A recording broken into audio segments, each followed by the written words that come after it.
this is really, I mean, I have no sympathy for you knowing you suffer. This is really suicidal.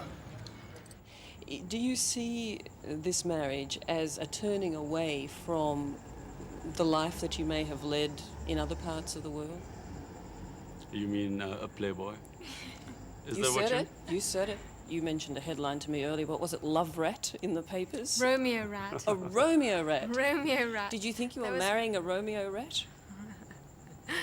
Well, I hoped I wasn't. I don't think you're a Romeo rat. Tell me, does the word love play a part in what has brought you together? I hope so. You know, I'll just say that in our culture, you know, a public show of affection and publicly talk.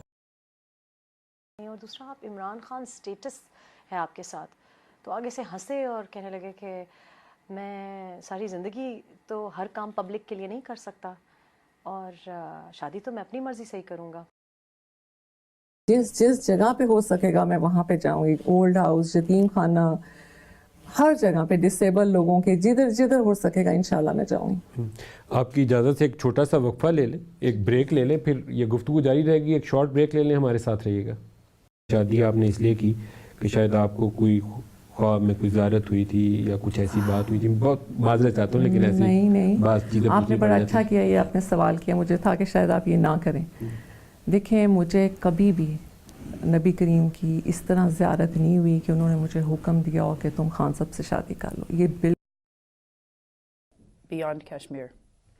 There's a lot of concern that we've heard over the last couple of weeks, a lot of it inside the Beltway in Washington and even in the region, that the Trump administration's maximum pressure campaign is destabilizing the Middle East or making it more worrisome, I would say, between neighbors. Do you think that the U.S. and President Trump is getting it right when it comes to dealing with Iran? You see, it would be a disaster if this conflict takes place between the U.S. But he doesn't seem to want it, President Trump. You know, he keeps backing away. He says that he wants dialogue. Do you think he does? Just look at Afghanistan. It's almost now 19 years. We're still finding a solution. Still trying to get peace talks going, ceasefire going. Still people are dying in Afghanistan. This is 19 years, over $1 trillion spent on it. Does the US want another conflict? And trust me, Iran will be much, much more difficult conflict than even Afghanistan. You've spent time in Tehran talking about these issues. Do you believe that there is a possibility that they would sit down with Donald Trump and have a conversation? You know, people should never rely on military solutions. I mean, you use military to solve one problem, 5 other problems come up, unintended consequences. War is never a solution.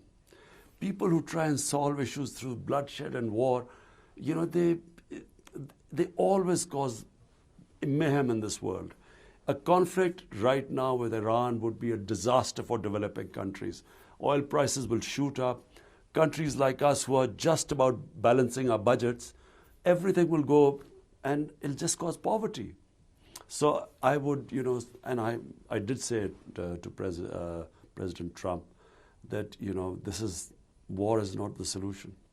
Do you think that Tehran would be open to talking to President Trump? When I spoke to President Trump when I was in the U.S. In September. Then I went to Tehran, spoke to the president and the Supreme